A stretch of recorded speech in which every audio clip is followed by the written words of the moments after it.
In the late 1700s, an unusual tradition began in Germany and Austria. This was called the mensur, and it was a highly stylized and dangerous form of fencing. Like many ultra-male traditions worldwide, the primary purpose of mensur fencing was to test the participants' courage. Simply put, two men, and they were always men, stood an arm and saber length away from each other, and took turns slashing at each other's faces. Unlike mainstream fencing, the duelists had a predetermined number of strokes they were allowed per round. Each man struck at the same time. The goal: slice the opponent's face with a sharp saber. By the immediate pre-World War II years, special mesh or steel goggles with small gaps protected the eyes, but it was open season on the face. The goal was to not flinch, not cry out, and definitely not to quit. The other goal was to leave with a schmiss, a fencing scar. In the highly disciplined and militarized times before World War I, it was common to see men walking about with fencing scars, some very faint, and others jagged, red, and looking as if they would burst at any moment. Scars weren't hidden. They were worn with pride as a symbol of masculinity and courage. Most men who wore the schmiss were destined for a life in the military or government. Otto Skorzeny, sometimes called Hitler's commando, had a schmiss. To the Allies in the latter part of World War II, he was known as Scarface, a name familiar to Americans from the popular 1932 movie by famous businessman and aviator Howard Hughes. By late 1944, the Allies had named Skorzeny the most dangerous man in Europe. Skorzeny was 6 foot 4 inches tall and weighed nearly 240 pounds. Big today, huge in 1944. By 1944, Skorzeny had taken part in a pre-war coup to overthrow the Austrian government and replace it with a Nazi government, fought through the first year and a half in the war on the Eastern Front, and was assigned to command a group of commandos into Moscow to seize the essential government buildings in the city, should the Germans break into the Soviet capital. Dropped into Allied-controlled Iran to raise support for Germany among the mountain tribes there. Planned 2 abortive assassination plans to kill Roosevelt, Churchill, and Stalin at the 1943 Tehran Conference, and capture Yugoslav partisan leader and future president Josip Broz, better known as Tito. His 3 most famous exploits were rescuing the overthrown Italian dictator from captivity in 1943, and kidnapping the son of the leader of Hungary in 1944, to force wavering German ally Admiral Horthy to remain loyal to Hitler. During the Battle of the Bulge, Skorzeny commanded a group of highly trained English-speaking German special forces behind American lines to sow panic and distrust. After making a daring escape from an Allied prison camp after the war, Skorzeny was rumored to be, and likely was, one of the leading figures in both the abortive Werwolf SS resistance to Allied occupation in Germany. After the war, Skorzeny was involved in even more unusual and bizarre operations on behalf of a series of authoritarian governments from Spain to Egypt to Argentina. His life read like an adventure novel, in which the bad guy is the hero. Like many of Hitler's favorites and leading men of the SS and Gestapo, Skorzeny was Austrian. He was born in 1908 and was only 6 years old when World War I began, and 4 years later when it ended. Like a lot of other Austrian and German boys at the time, most notably future SS leader Heinrich Himmler, in the years between the wars, Skorzeny felt he had missed his chance to fight and become a hero. For many of us in the 21st century, it's difficult to understand, but especially in the German-speaking countries, a military career, and better yet, a distinguished and heroic one, was the thing many, if not most, young men aspired to. Throughout his university and young adult years, Skorzeny participated in pan-German nationalist groups, most of which called for the union of Austria and Germany. something that would be explicitly banned by the Treaty of Versailles, which ended World War I. Being born and growing up in Vienna, one of the world's most cultured and cosmopolitan cities, had many advantages for an ambitious and aspiring young man, not least of them being an excellent education system. Skorzeny became fluent in French and could speak English passably. He was also physically gifted and an excellent fencer. He participated in regular fencing and fought in 15 mensur duels, hence his appearance and nickname. When the Central Powers, Germany, Austria-Hungary, and Turkey, lost World War I, an entire generation of German and Austrian men, many of whom had planned to, at the very least, serve in the armed forces, couldn't because of the restrictions placed on their militaries after the war. One of the many factors that contributed to Hitler's rise was his promise to tear up the hated Treaty of Versailles and restore Germany's military to its former glory and size. By 1932, Hitler was on the verge of taking power in Germany, and many ultra-right-wing Austrians joined the brown-shirted Austrian stormtroopers, or SA, and later the SS. Skorzeny was one of them. In 1932, even before Hitler took power in Germany, he took part in the failed but deadly Nazi coup to overthrow Austrian President Engelbert Dollfuss, who refused to listen to Hitler's demand for an Anschluss, or union, between Germany and Austria. Dollfuss was killed, but the coup failed. Skorzeny was questioned and released, but his involvement got him noticed by the Nazis. In 1938, though a member of the Austrian Nazi Party and a man known in Nazi circles, Skorzeny played a minor role, along with hundreds of others, in assisting the Germans whenever he could. Later in life, he claimed to have saved an important Austrian official from a Nazi firing squad, though this could not be verified. Shortly after Hitler's annexation of Austria, Skorzeny joined the SS.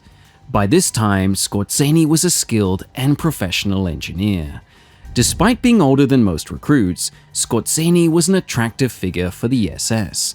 His skill, education, known role in right-wing circles, courage, ambition, outsized personality, and fanatical devotion to the Nazi cause and his fellow Austrian Hitler landed him in the most elite of the elite armed groups of the Nazi era, Leibstandarte Adolf Hitler, which initially began as Hitler's bodyguard and then morphed into a whole infantry division when the war started. The Leibstandarte and Skorzeny fought in the first phase of Barbarossa, the Nazi plan to attack the Soviet Union. Because of his recognized skill, fanaticism, and leadership ability, Skorzeny was given command of a force assigned to take the key buildings in Moscow. However, in the second week of December 1941, the Germans got as close to Moscow as they were ever going to get, and Skorzeny's mission was cancelled. In early 1942, Skorzeny was wounded by shrapnel in the back of the head. While recovering in Berlin, he was assigned to a staff role, which gave him time to develop his ideas on irregular warfare.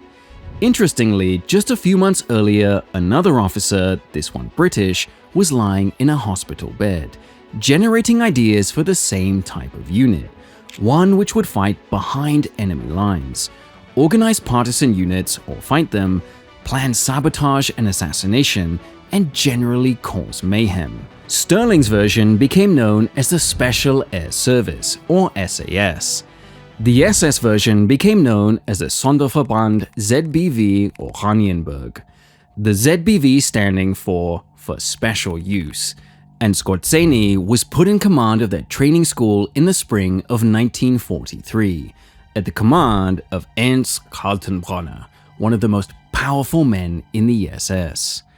Already planning a unit that would specialize in the same type of tactics that the British commandos and SAS were carrying out throughout occupied Europe, Skorzeny and his men would be given the opportunity of a lifetime.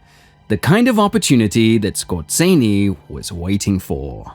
On July 25th, Mussolini was overthrown by pro-Allied forces in the Italian government. The figurehead king, Victor Emmanuel III, ordered Mussolini arrested. and replaced him with Marshal Pietro Badoglio. The former dictator was then secretly whisked off to an abandoned tourist hotel in the central Italian Apennine mountain range. Hitler was enraged.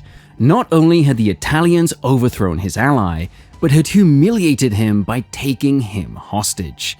The Führer ordered Skorzeny and the intelligence services of the German armed forces and the SS to find Mussolini. After 2 months of poring over aerial photos, interviewing informants, and sending spies out throughout German-controlled Italy, Skorzeny's men found out where the Italians were keeping their former leader, the Hotel Campo Imperatore in central Italy. There were a number of problems, not least being the location of the hotel. Not only was the place at nearly 9,000 feet, but the approaches to it were easily visible, and anyone in the hotel would know they were coming hours before they got there. Skorzeny came up with an alternate plan, called Unternehmen Eiche, or Operation Oak. One which, if successful, would not only free the former Italian ruler, but would get Skorzeny noticed at the highest levels. Skorzeny and his men dropped out of the sky onto the mountaintop resort in gliders, silent and unexpected. Even more unexpected was the Italian guards' shocked reaction. Most gave up without firing a shot.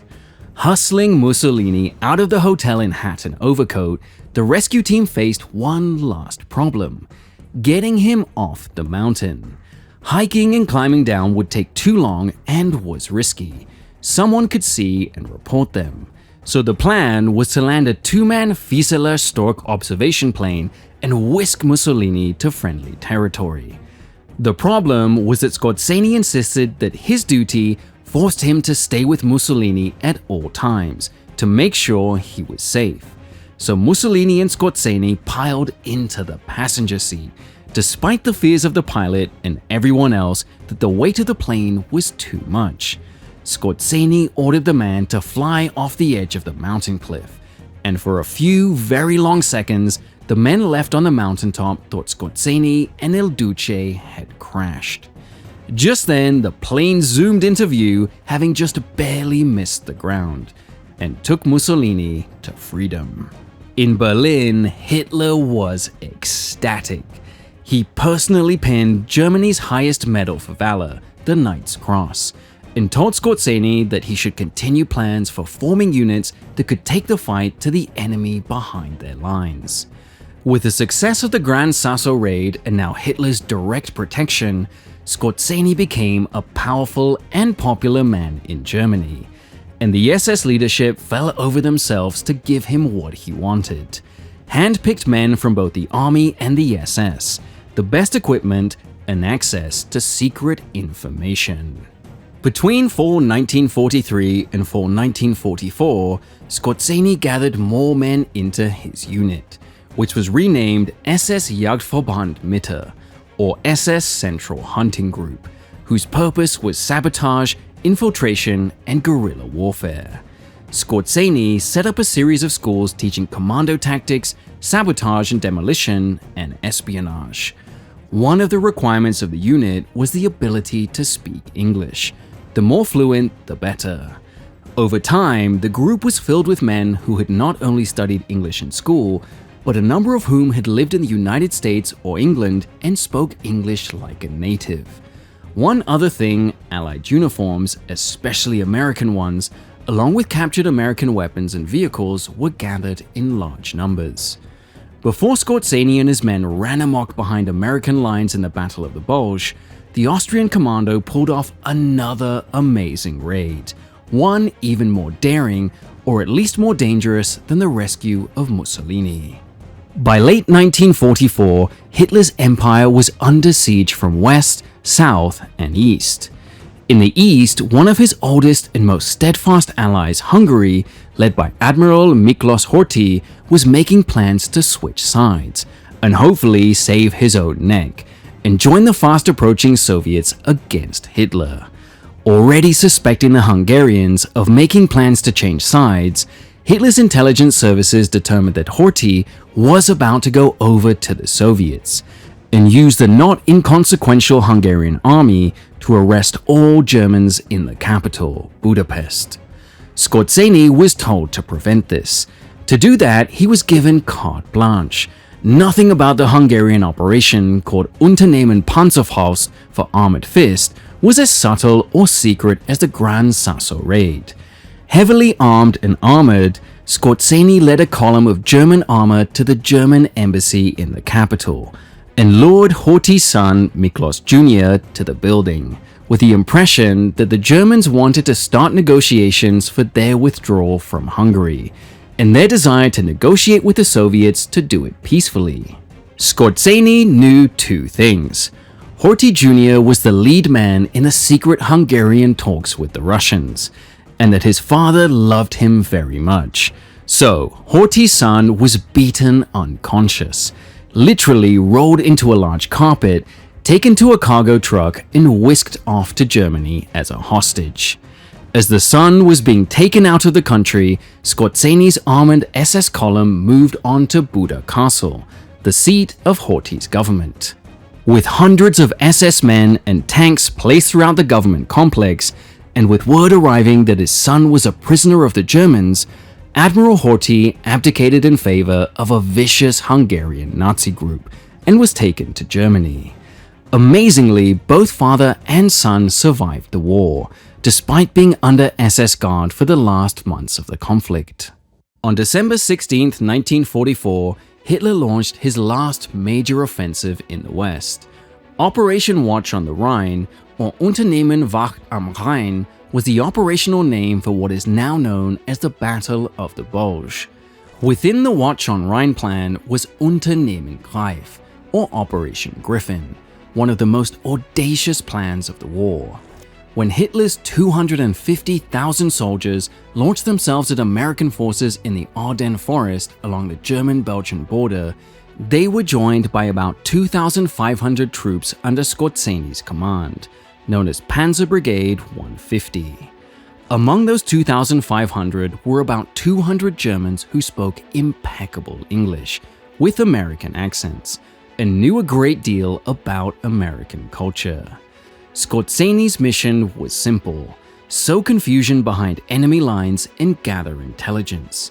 To sow confusion, Skorzeny's men switched road signs, cut off the axis of advance with wreckage, put up roadblocks with fake military police, and spread rumors.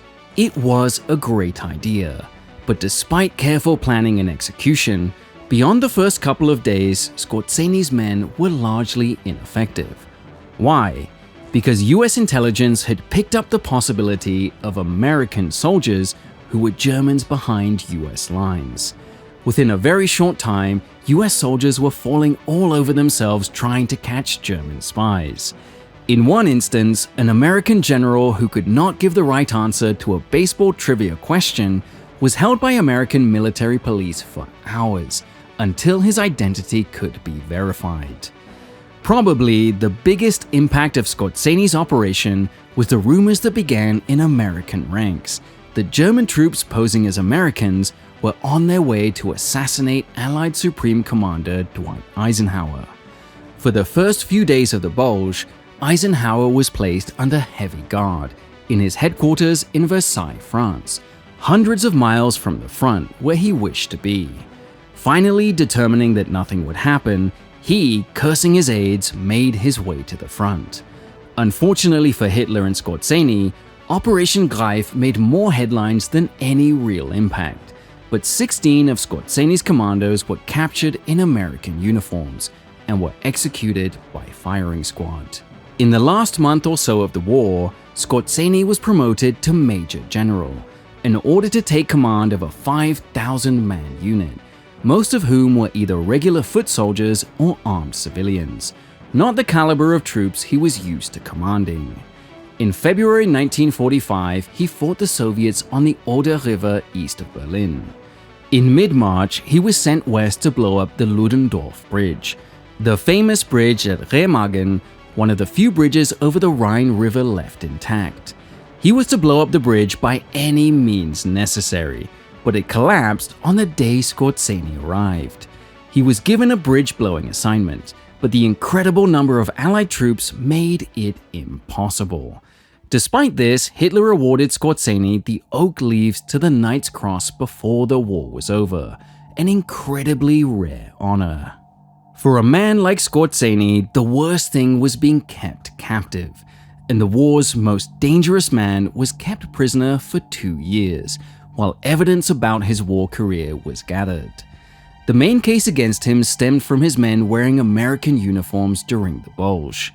Skorzeny freely admitted the use of American uniforms, but insisted his men either didn't take part in combat or took the uniforms off, as recognized military law dictated. Most people expected Skorzeny to be found guilty. Still, he was acquitted when a British soldier and a behind-the-lines agent testified that he and other Allied agents wore German uniforms regularly during the war. Despite being acquitted, Skorzeny was kept in an internment camp in Germany until the summer of 1948, when he decided he had enough.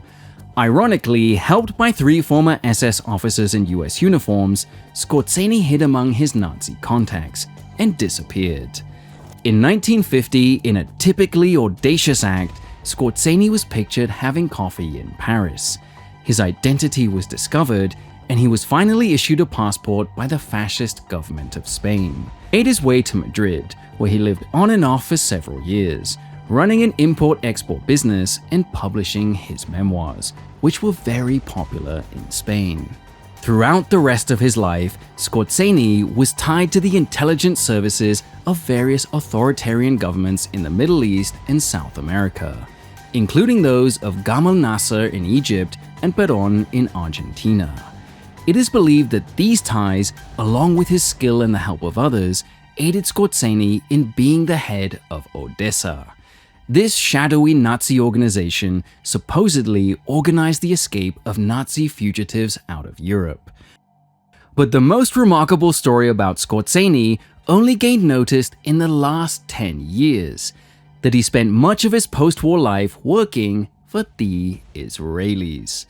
The story, which is backed up by some evidence as well as hearsay, is that the famed Israeli intelligence service Mossad tracked Skorzeny down and essentially told him that he would be working for them now, getting information on ex-Nazi rocket scientists and others working for Egypt, at the time Israel's deadliest enemy.